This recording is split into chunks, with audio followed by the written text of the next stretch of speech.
Welcome to Leadership and the Gentile Mission. I'm having to re-record this vidcast for the leadership courses in Wesley Seminary because the first video was lost. But I still have the PowerPoints, so I want to talk a little bit to you about leadership in the early church as we see some leadership conflict over the Gentile mission. My sources here are largely going to be Acts and Paul. And I want to talk a little bit about the way in which the early church dealt with issues of finding God's will.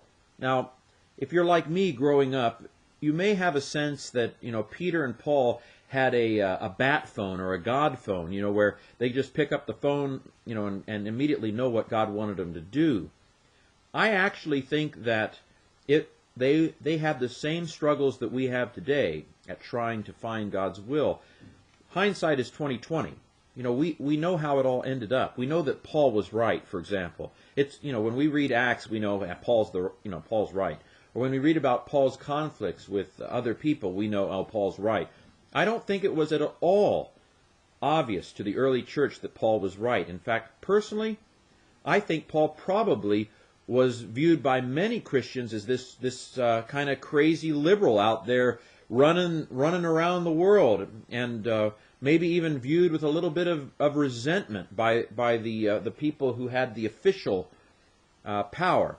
Those of you who know me know that I'm not trying to bully you or brainwash you. You're going to believe what you're going to believe anyway. I want you to think with me through and muse through the evidence with me a little bit, and try to recreate your own story of the early church as I talk.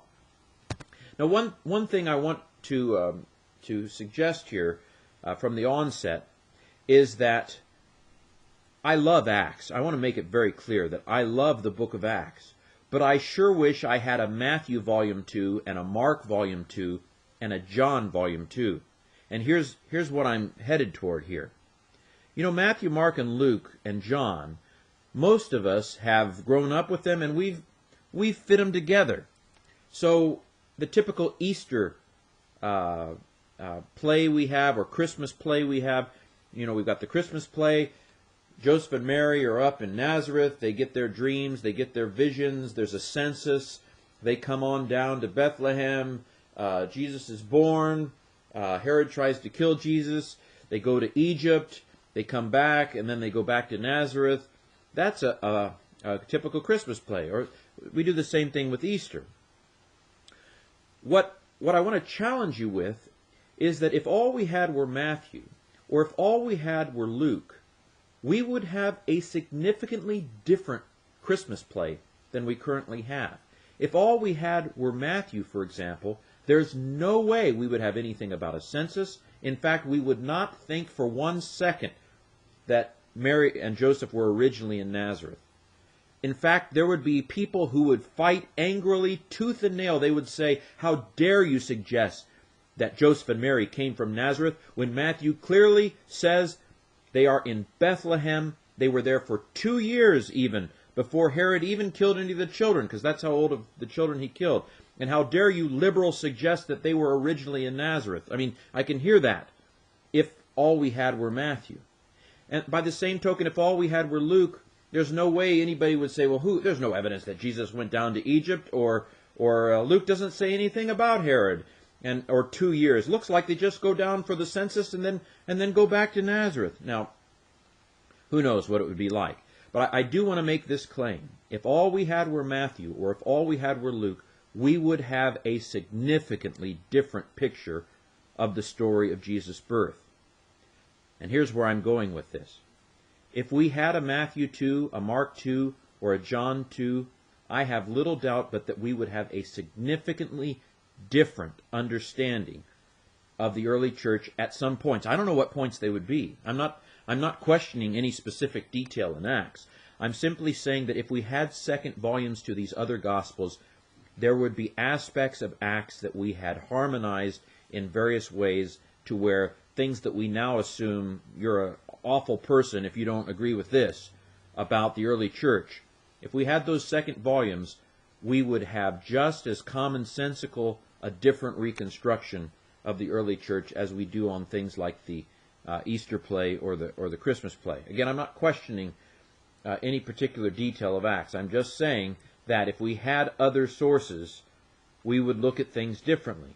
Actually, Paul's writings are something like that.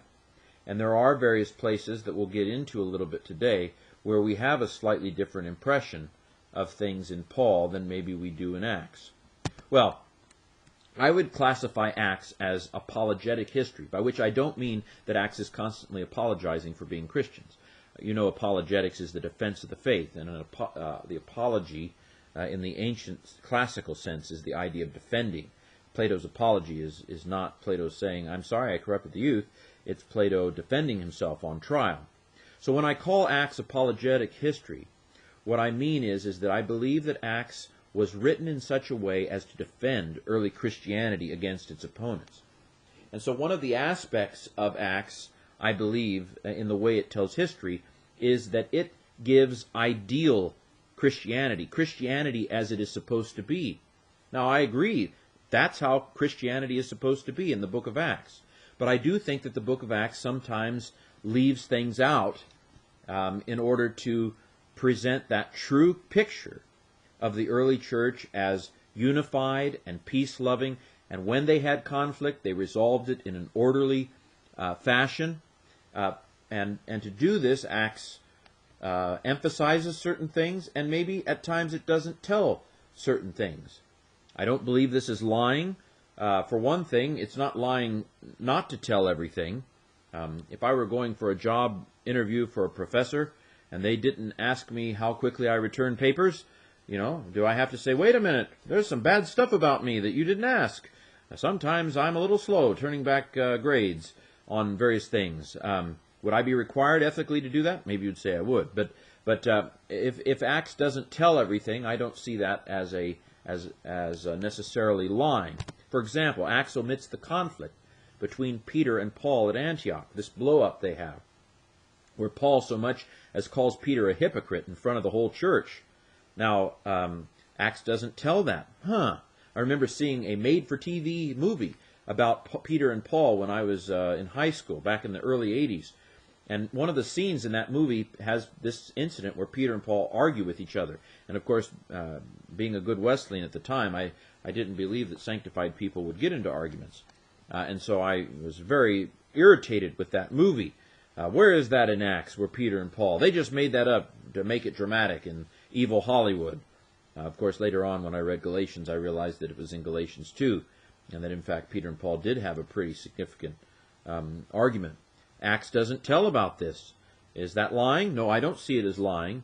And of course, I feel like our modern sense of how history is told and so forth, has been influenced a lot by the Enlightenment and by Ernst Troeltsch and by the idea of objectivity. And of course, I do think that history should be studied objectively. In fact, that's kind of what I think I'm doing in this vidcast.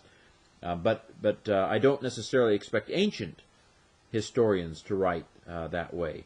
I don't expect them to conform to my modern standard of how history is done. I don't fault. So basically what I'm saying is Acts gives us, I think, a somewhat idealized portrait of the early church. And it's a true portrait. It is a portrait of what the church is supposed to be. But I suspect, you hear people say, boy, I wish we could get back to the good old days of Acts, the way they did things back in the early church. Well, I think the deeper you dig, the more you realize that the early church really wasn't that much different than we were today. That there were factions within the early church, much like our denominations today, that there were splits, that there were divisions. The Church of Corinth comes to mind. So while the portrait of Acts is the true church, Acts as history sometimes, I think, doesn't tell everything. And again, you're welcome to disagree with me and question me, but I want you to at least think through some of this with me. So, for example, Acts focuses on Jewish opposition. In keeping with the idea that Acts shows that Christians are not troublemakers, that Christians are peace-loving, Acts focuses on the opposition to Christianity on the Jews. It's heavy on Jewish opposition. And what's interesting is where you find some places where Paul talks about his opposition, and you compare that to places where Acts talks about Paul's opposition. And occasionally we find out that, for example, the incident at Damascus where Paul is lowered down the wall, if you read about it in Acts, you get the impression that it's those pesky Jews again. Those pesky Jews are against Paul. And there may very well have been Jewish opposition to Paul at Damascus. I'm not saying there wasn't. But what I'm saying is that when you read Paul's own words, it's not the Jews who are after Paul in Damascus. It's actually the Arab ethnarch, the individual who kind of headed the Arab population in the city of Damascus, the Arab ethnarch who reports to the Arab king, King Aretas IV, who reigned over the Nabatean kingdom where Paul went. Remember, Paul goes off to Arabia. That's probably the Nabatean kingdom that Paul goes off to, where Paul goes off to the king, maybe to Petra, but anyway, Paul goes off there. The Arab ethnarch is the one that Paul says is waiting to arrest him or to pick him up when he comes out of the city. So, very interestingly, we find that Acts emphasizes Jewish opposition to Paul where Paul himself doesn't see Jewish opposition. Another example is, if we go simply by Acts, we would not know that there were any Gentiles at all in the church of Thessalonica. In Acts, we get the impression that Paul is in Thessalonica a little less than a month, and most of that time seems to be wasted on the Jewish community. But 1 Thessalonians is not written to Jews at all. 1 Thessalonians is written to those who turn from living idols to follow the living God. And 1 Thessalonians has almost no engagement with the Old Testament whatsoever. And so the impression we get is that the church at Thessalonica was overwhelmingly Gentile rather than Jewish. Now again, I'm not at all saying that Paul didn't have Jewish opposition. Obviously, Paul did have Jewish opposition. But Acts consistently downplays Paul's interaction, for example, with Roman officials. Luke Acts emphasizes, for example, Pilate. I find no fault with this man. The fact that at Corinth, the Roman governor Gallio has no interest whatsoever in Paul.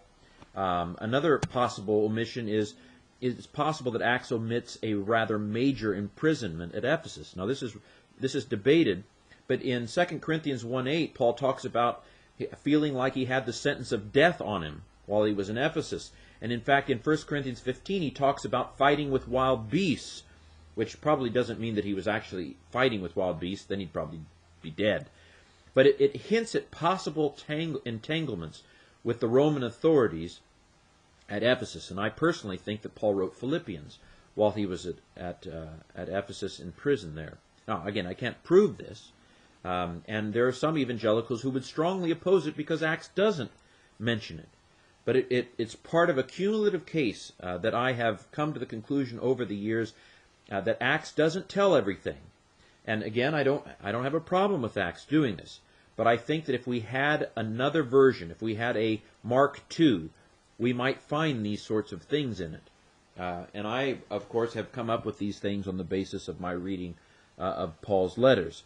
So, all of that is to say is, I really don't think that we should assume that we are getting a documentary-like portrayal of the early church in Acts in the same way that if we had other versions, and to some extent Paul is another version, that there would be areas where we would harmonize things a little differently than just the one voice that we now have. Again, take that or leave it, do with it what you want, but it is somewhat significant for going forward to look at conflicts and leadership conflicts. Rather than a very idealistic version of the early church, we have this very flat picture of the early church, as if man, it's much harder to find out God's will today than it was back then, where everything was clear to them. I think that they were a lot more like us than we realize, and thus we move forward. Galatians 2 gives us Paul's version of some conflicts, And I think this is somewhat enlightening when we talk about leadership conflicts. Paul may or may not have been an ideal leader. There's that other dimension where description is not prescription. Just because the early church is described as a certain way doesn't mean that that is God's command or God's promise even. For example, just because in the earliest days of the church proclamation led to thousands being converted, that's a description. As they proclaimed the word, many were converted. It's not a promise. It doesn't say that if you're doing everything you should do, you're going to have thousands come to your church. That doesn't follow at all. That's bad exegesis. Just because certain things happened in the early church doesn't mean that that's the way God wants to do it today. We have to wrestle with it, struggle with it, pray about it, talk together as a church about it. So we should not confuse descriptions within the Bible with prescriptions. There's more to it than that. Galatians 2, we meet the four pillars, or as it were, maybe three pillars of the early Jerusalem church. There is Peter, there is James and John, the sons of Zebedee. James, the son of Zebedee, gets martyred very early. And then there's James, the brother of Jesus. Paul talks about the so-called pillars, and he does use very dismissive terms of them. We wouldn't get the impression that Paul was so dismissive of the Jerusalem leaders from Acts. In Acts, Paul, we only get the very obedient and cooperative Paul in Acts. Paul cooperates with James in Acts 21, I think it is. And Paul is very subordinate in Acts 15. Maybe he was that way, although one wonders if he might have been a little more feisty in person. Certainly in Galatians, he's a little feisty. In Galatians, he calls them so-called pillars. What they were doesn't matter to me. God is no respecter of persons. I mean, Paul says these sorts of dismissive things. But at least for some, they were thought of as the pillars, the basis of the new temple, in the new temple of God, that is the church. So where is the leading edge of the Spirit, though? In Acts, and I, of course, like this, but in Acts we certainly get the impression that the leading edge of the Spirit is somewhere other than Jerusalem. They probably didn't, in Jerusalem, view it that way. But in Acts, it sure looks like the church of Antioch is the leading edge of the Spirit. It's the church of Antioch, at least at this time, that has a multi-ethnic ministry. We have Simon of Niger there. We have proselytes. It seems like the church at Antioch, at least as we see it in Acts, is more in tune with the Spirit maybe than the church of Jerusalem is. We, of course, have Paul and Barnabas and Titus then being sent out from the church of Antioch on the first missionary journey. Church of Antioch is a missionary church. Again, Acts makes it sound like it was obvious. Yep, the Spirit showed us we need to send these people out, and everybody was on the same page. Maybe it was like that. Maybe there were some who didn't like it. Of course, it'd be nice to have a second version of Acts to hear maybe some of the other details. But Paul has a private meeting after his first missionary journey. Basically, Paul has come to the conclusion that the Gentiles can be saved too. And Paul's come to the conclusion that they can be saved without being circumcised. Well, this proves to be a controversial idea. So Paul goes up to have a private meeting with Peter and James to lay before them what he's been doing and to see what kind of, whether they're going to sabotage him or not. Now, Paul presents it as if not having to, I don't really need to do this, but the Lord revealed to me that I should go, and so he goes up. Interestingly enough, Paul never mentions this Peter and Cornelius event of Acts 10. In Acts presents the Gentile mission as if it all came from Peter. We hear nothing of that in Paul's writings. In fact, Paul says that Peter pretty much agrees that Paul is the apostle of the Gentiles and that Peter is for the Jews. In Acts, Peter in Acts 15 says, you know how God first chose through me to bring the gospel to the Gentiles.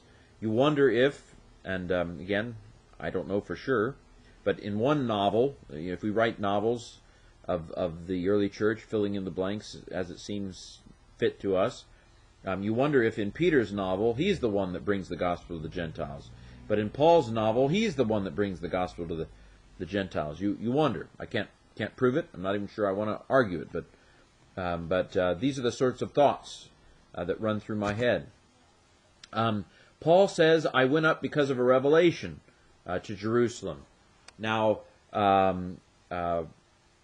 that's not, again, the impression we get from Acts, at least not in terms of the apparently public meeting of Acts 15. There, Paul seems to be more summoned. So is this the same meeting, or is it not? I would say that Galatians 2 and Acts 15 are no more different than Matthew 2 and Luke 2 are on the birth story. So I'm not sure that, well, actually, I fall off the log with saying that Acts 15 is Acts' version of Galatians 2. But some think that these two events are too different to be the same thing. And so some would say that this is Paul in Galatians 2 talks about a private meeting he had before Acts 15, which was a public meeting. Again, you have to make up those decisions. But the timing does seem to be roughly the same as the Jerusalem Council of Acts 15. F.F. Bruce suggested that maybe Paul's private meeting took place during the so-called gift trip of Acts 11, where Paul goes down to help bring famine relief. Bruce noted that there's a revelation involved there to the prophet Agabus, who's told there's going to be a famine. And so Paul, F.F. Bruce said Paul goes up because of a revelation, someone else's. That's not how it reads in Galatians. In Galatians, the revelation seems to be a revelation to Paul that he should go privately and set the gospel before James and Peter. So I don't think that'll work. I don't think the timing works.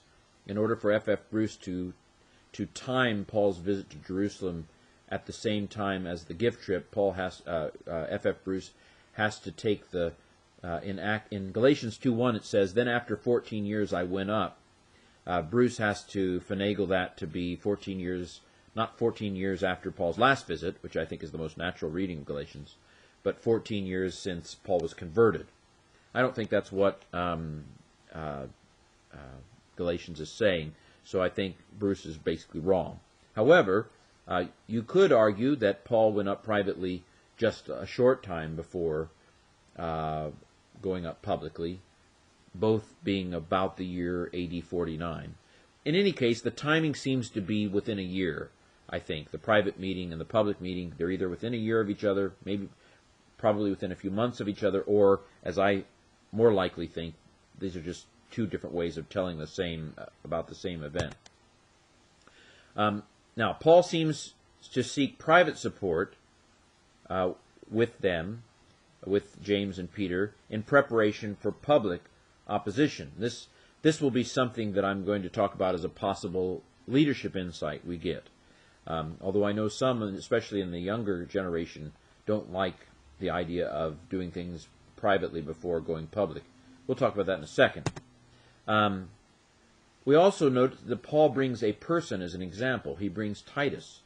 And he says, look, are you going to tell Titus that he's going to hell? He doesn't say that. But it is harder to reject a person than it is to reject an idea. And, of course, Paul brings Barnabas, who is respected. Paul, he's this iffy guy. But Barnabas, he's one of the troops. Maybe I should go ahead now and suggest some possible leadership insights from these. I actually think that there is really good leadership advice in what Paul does here. First of all, he doesn't put the issue before a group where he's going to have to deal with people who are way opposed to him. He seeks out the leadership more privately before he goes publicly. This is good advice if you want something to actually pass. There's a saying in leadership that if you're in a group of more than 6 people, then the decision is going to be made somewhere else. that decisions are never made in a group of more than 6 people, really. That ultimately there have been stakeholders who've bought on to whatever is going to go through over coffee or somewhere privately. I'm not suggesting sneakiness. I'm just saying that it often does work better if you have, if you, so to speak, if you know you have the votes before taking it into the public forum. What I just said needs to be qualified and discussed, and I'm not the one to do it. But let me just throw out right there that there is some wisdom in ethically and tactfully getting the right people on board with something before you take it to the very muddy and difficult to get anything done more public domain. Again, I'll let you process that, maybe talk to your leadership professor, but I'm just saying that's how it often works. Also, I think this idea that it's harder to reject people than ideas is very key. In fact, this is one of the difficult things about taking courses online, is the fact that we don't see each other. It's much easier, as you know, to be harsh or short or curt in text and email than it is when you're looking at a person. So Paul brings along Titus. Here's a person. Are you going to tell this person they're damned? Of course, Titus, I assume, was a pretty good guy. And then, of course, having somebody who everybody respects on your side, in your corner, like Barnabas, that's got to be good as well. Well, I'm not saying that it always happens that way or always should happen that way. There may be ethical concerns, but these are things that tend to work. Moving right along. So, in Acts 15, though, we get a slightly different picture, a more tidy picture, maybe, in some ways. Is it an idealized picture? I'll let you decide. Idealized for them? In other words, is this the way that things, the early church was ideal for that time? Are they ideal for us? Just because leadership principles worked in first century context doesn't necessarily mean they should be used in a 21st century context. There's the that time, this time dynamic that needs to be considered. But what happens in Acts 15? Well, a leader presents the case. Supporting examples from the field are given. The decision-making body makes a decision, and the information is disseminated in a trustworthy manner. This seems like good practice to me, whether it's idealized or not. If it's idealized, that means it's the ideal, which means it's true, and which means it's good. Enough said. Okay, then of course there is the Antioch blow-up that happens afterwards. So, James, and I understand James, I really do. James sees a slippery slope here, I think. James sees, okay, well, we've said that Gentiles don't have to be circumcised, but if we don't make a stand here, the Jews will stop observing the law as well. And so we need to make a firm line here and make it clear that Jews still have to keep the law every bit. Gentiles, fine. They don't have to. But Jews still have to keep the law. And so James seems to advocate a kind of separate but unequal thing. That Gentiles can be saved, but we can't eat with them. At least unless they, if they will not eat things that are strangled, and if they'll not eat meat that's been sacrificed to an idol, and if they won't eat blood, then maybe they can eat together. But we Jews have to keep our purity concerns. And of course, Paul publicly confronts Peter to his face. I suppose we could debate whether it's public, but he confronts Peter to his face and pretty much calls him a hypocrite. Now, I'm not sure whether that was so good. Just because Paul did it doesn't necessarily mean that it's the way to do things. And you can maybe debate that in this forum if you want. Should Paul have done that? Paul seems to be outvoted by the majority, including the moderates. Barnabas seems to vote against him. Paul doesn't say, and they were all convinced. and Paul, given the tone of Galatians, almost certainly would have said, and they all realized that I was right.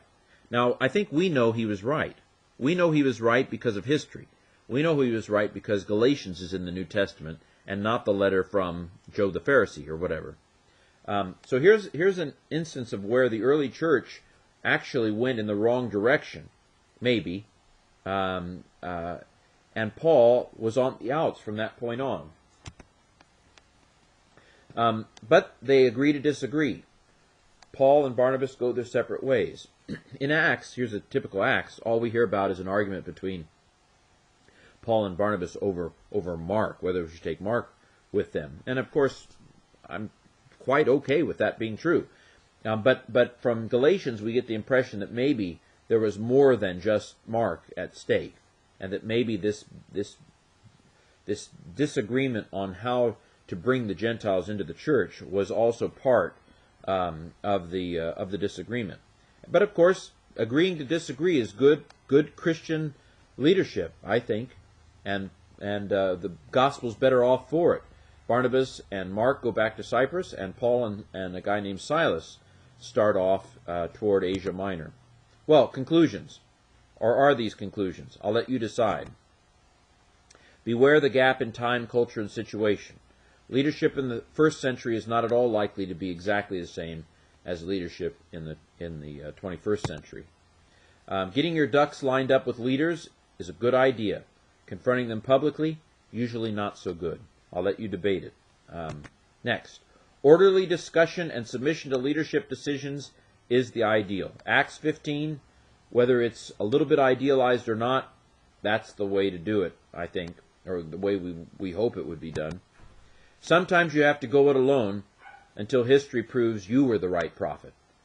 So those are some of the conclusions that I'm throwing out there that I get from the conflict between Galatians 2 and Acts 15. I'll let you debate it and decide whether you think any of this holds water. Thank you.